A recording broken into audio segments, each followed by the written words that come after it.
আজ তোমাদের সামনে এমন একটা টপিক আলোচনা করতে চলেছি যে টপিকটা খুবই গুরুত্বপূর্ণ, বিশেষ করে ক্লাস 10-এ যারা পড়ছো তাদের ক্ষেত্রে এই তৃতীয় অধ্যায় প্রতিরোধ ও বিদ্রোহের চ্যাপ্টার, এই প্রতিরোধ বিদ্রোহের চ্যাপ্টার থেকে এমন একটা আলোচনা হবে যে আলোচনা খুবই গুরুত্বপূর্ণ, কারণ এই আলোচনার মধ্যে লুকিয়ে আছে তোমার বৃহৎ একটা টপিক।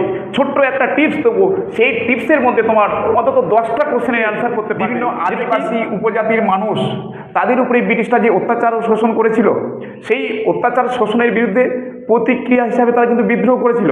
যেমন এরকম অনেক বিদ্রোহ আছে, যেমন সাঁওতাল বিদ্রোহ, কোল বিদ্রোহ, ভিল বিদ্রোহ, রংপুর বিদ্রোহ, তো এরকম করে অনেকগুলো বিদ্রোহ আছে। তো আদিবাসী উপজাতিদের মধ্যে আমরা এই সমস্ত বিদ্রোহের যদি কারণ জেনে নিই, তাহলে কিন্তু আমরা এক এক করে সেটা আলোচনা করলে আমাদের এটাই আসবে যে যে কারণগুলো সেম আছে, যে কারণগুলো সেম আছে সেই কারণগুলো যেমন কি, দেখো চোরাহারের রাজস্ব, চোরাহারের রাজস্ব যদি একটা পয়েন্ট দাও, বিভিন্ন প্রশ্নের ক্ষেত্রে যে কোনো বিদ্রোহ আসুক না কেন, তুমি সেই পয়েন্টের কারণে এই কারণে তুমি চোরাহারের রাজস্ব দিতেই পারো, কোনো ভুল হবে না। সব প্রশ্নের ক্ষেত্রে তুমি রাখতে পারো। চোরাহারের রাজস্ব কি না, ইস্ট ইন্ডিয়া কোম্পানি তার নতুন ভূমি রাজস্ব ব্যবস্থা প্রবর্তিত হলে সাধারণ যে জমিগুলো আছে তার উপরে কিন্তু ভূমি রাজস্ব জারি হয়েছিল, কিন্তু ভূমি রাজস্ব ব্যবস্থা ও অরণ্য আইনের ফলে ব্রিটিশ সরকার অরণ্যের উপরে, অর্থাৎ পার্বত্য ভূমি, পাহাড় পর্বত্য এলাকা, বন জঙ্গল, এইগুলোর উপরে অধিকার নিতে চেয়েছিল, তাই তারা অরণ্য এলাকাগুলো ছাড়েনি। তো সেই সমস্ত এরিয়া কোনগুলো, যেমন তুমি ধরতে পারো ছোটনাগপুর মালভূমি, সিংভূম, মানভূম, বাঁকুড়া, পুরুলিয়া, মেদিনীপুর, উড়িষ্যা, রাঁচি, হাজারিবাগ, এই সমস্ত এরিয়ায় কিন্তু বিভিন্ন আদিবাসী উপজাতির মানুষ বাস করত।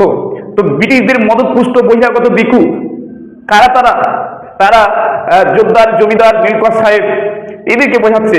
এই জোরদার, জমিদার, মহাজন, নীলকর সাহেব, এদেরকে বহিরাগত দিকু বলা হচ্ছে। যেমন সাঁওতাল পরগনায় এদেরকে দিকু বলা হচ্ছে, কোল পরগনায় এদেরকে দিকু বলা হচ্ছে। তো এরা কি করছে, এরা ব্রিটিশ প্রবর্তিত যে আইন, ভূমি রাজস্ব আইন, সেই আইন ছিল চোরাহারে রাজস্ব চাপিয়ে দাও, যত বেশি পারো চোরাহারে রাজস্ব চাপিয়ে দাও। কাদের উপরে এই চোরাহারে রাজস্ব চাপিয়ে দেবে? কৃষকদের উপরে, আদিবাসী উপজাতি কৃষকদের উপরে, যারা নিরীহ সহজ সরল, সেই নিরীহ সহজ সরল কৃষক আদিবাসী উপজাতির মানুষের উপরে জোর করে চোরাহারে রাজস্ব চাপিয়ে দিল। তো এই রাজস্ব তারা কিন্তু পরিশোধ করতে পারত না, যেহেতু রাজস্বের পরিমাণটা অনেক বেশি ছিল, ফলে তাদের মধ্যে ধীরে ধীরে ক্ষোভ সঞ্চিত হয়, যা একসময় বিদ্রোহের পথে পা বাড়ায়। দ্বিতীয় পয়েন্ট আমি যদি বলি, শোষণ অত্যাচার। যখন আদিবাসী উপজাতি কৃষকরা রাজস্ব দিতে পারছে না, তখন কি করলো, জোরদার জমিদাররা কি করছে, জোর করে মেরে ধরে অত্যাচার করে তাদের জমি জায়গা কেড়ে নিয়ে এবং তাদের উপর প্রহার করে তাদের যা ঘরে গরু ছাগল থাকতো সেগুলো কাড়িয়ে নিত। এমনকি তাদের নারীদের উপরে নির্যাতন ও শোষণ করতে দ্বিধা করতো না ব্রিটিশ মদতপুষ্ট এই দিকুরা। সেই জন্য এই শোষণ অত্যাচার, এটা কিন্তু সবচেয়ে মারাত্মক একটা কারণ হিসাবে দেখা যাচ্ছে যে আদিবাসী উপজাতির মানুষ, তাদের উপরে যে শোষণ অত্যাচার হয়েছিল সেটা কিন্তু সহজে তারা মেনে নেয়নি। এই অত্যাচার ধীরে ধীরে ধীরে ধীরে এমন একটা পর্যায়ে পৌঁছে গেছিল যা বিদ্রোহের পথকে প্রশস্ত করেছিল, আর একটা সময় তারা বিদ্রোহ করেছিল। তো এই জন্য শোষণ অত্যাচার কিন্তু সবার ক্ষেত্রে, সব বিদ্রোহের ক্ষেত্রে কিন্তু প্রযোজ্য। বিশেষ করে আদিবাসী উপজাতি বিদ্রোহের ক্ষেত্রে কিন্তু শোষণ অত্যাচার কিন্তু সবার ক্ষেত্রে তুমি দিতে পারো। তাহলে চোরাহারে রাজস্ব, শোষণ অত্যাচার বলে দিলাম, দুটো পয়েন্ট কিন্তু সবার ক্ষেত্রে। যদি যে কোনো বিদ্রোহের কারণ যদি বলে, সেই চুয়াড় বিদ্রোহ হোক, আর কোল বিদ্রোহ হোক, আর সাঁওতাল বিদ্রোহ হোক। এবার মহাজনদের শোষণ কি? মহাজন কারা? যারা দেখো সুদ খায়, যেসব কৃষক তার রাজস্ব পরিশোধ করতে পারছে না, সেখানে নীলকর সাহেব বা জমিদারদের অত্যাচারের হাত থেকে রেহাই পাচ্ছে না, তারপর দিয়ে ধরো মারধর, অকথ্য অত্যাচার, স্বৈরাচার এগুলো চলছে।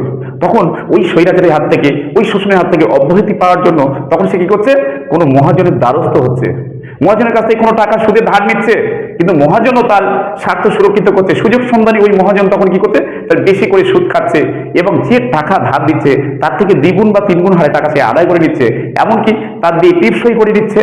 এবং এমনকি সে যদি পরিশোধ করতে না পারে তার জমি জায়গাগুলো কার হাতে চলে যাবে? মহাজনদের হাতে চলে যাবে। তো মহাজনরা এই সুযোগে তারা কিন্তু শোষণ অত্যাচারের পথটা তারাও তৈরি করে দিয়েছিল, যার ফলে এই সমস্ত কারণে তাদের মনে অর্থাৎ উপজাতি আদিবাসী কৃষকদের মনে একটা ক্ষোভ তৈরি হয়েছিল, যা বিদ্রোহের পথ দ্রুত করেছিল, বিদ্রোহের পথকে আরো প্রশস্ত করেছিল এবং দ্রুত বিস্তার লাভ করেছিল। তো ব্রিটিশ আইন, এটা একটা পয়েন্ট। তো ব্রিটিশ আইন কি? ইস্ট ইন্ডিয়া কোম্পানি প্রবর্তিত যে আইন, সেই ব্রিটিশ আইন। তো ব্রিটিশ কর্মচারীরা কি করলো? সেই আদিবাসী উপজাতি এলাকাগুলোতে লাগু করলো, জারি করলো। ফলে কি হলো?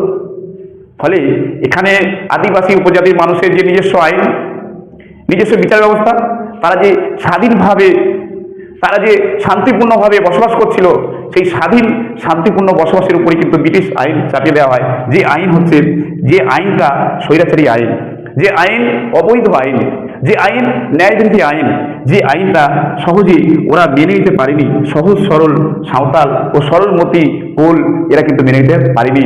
ফলে এই আইনগুলো তাদের আদিবাসী উপজাতিদের স্বাধীনতা হরণ করেছিল, তাদের জীবনে ঘুম কেড়ে নিয়েছিল। সবকিছু মিলিয়ে এই ব্রিটিশ আইনও তাদের জীবনে একটা অভিশাপ নিয়ে এসেছিল, যা তাদেরকে সর্বশান্ত করে দিয়েছিল। ফলে তারা দরিদ্র থেকে হতদরিদ্র, অত্যাচারিত থেকে আরো চরম অত্যাচারিত হতে লাগলো। ফলে বিদ্রোহের পথটা কিন্তু আরো দ্রুত প্রসার লাভ করেছিল। ধর্মান্তরিতকরণ, কিছু খ্রিস্টান মিশনারি ওখানে গেছিল, তারা আদিবাসী উপজাতি মানুষের জোর করে খ্রিস্টান ধর্মে দীক্ষিত করছিল। তাদের নিজস্ব কিছু ধর্ম ছিল, যেমন আমরা বলতে পারি মুন্ডা বিদ্রোহী বিরসা মুন্ডা, মুন্ডা সম্প্রদায়কে নিয়ে তাদের ধরকিয়া বা সূর্য দেবতা এরকম কিছু পুজো করতো। কিন্তু সেই সব জায়গায় গিয়ে যদি খ্রিস্টান ধর্ম জোর করে দীক্ষিত করে, সেখানে কি তারা মেনে নেবে?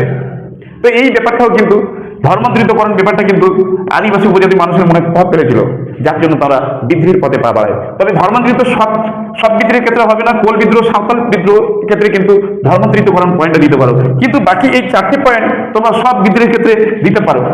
তো যাই হোক, এই বিদ্রোহের কারণ যে চ্যাপ্টার থেকে আছে, আর যে কারণ যে পয়েন্টগুলো আছে, সেটা তোমরা 7টা বা 8টা যে কোনো বিদ্রোহ আসলে, মানে যে কোনো ধরনের বিদ্রোহ, সেই বিদ্রোহের ক্ষেত্রে সাবস্ক্রাইব করবে এবং বন্ধুদের কাছে বেশি বেশি করে শেয়ার করবে এবং পরবর্তী ভিডিওটি পেতে পাশে থাকা বেল আইকনটি প্রেস করে রাখবেন।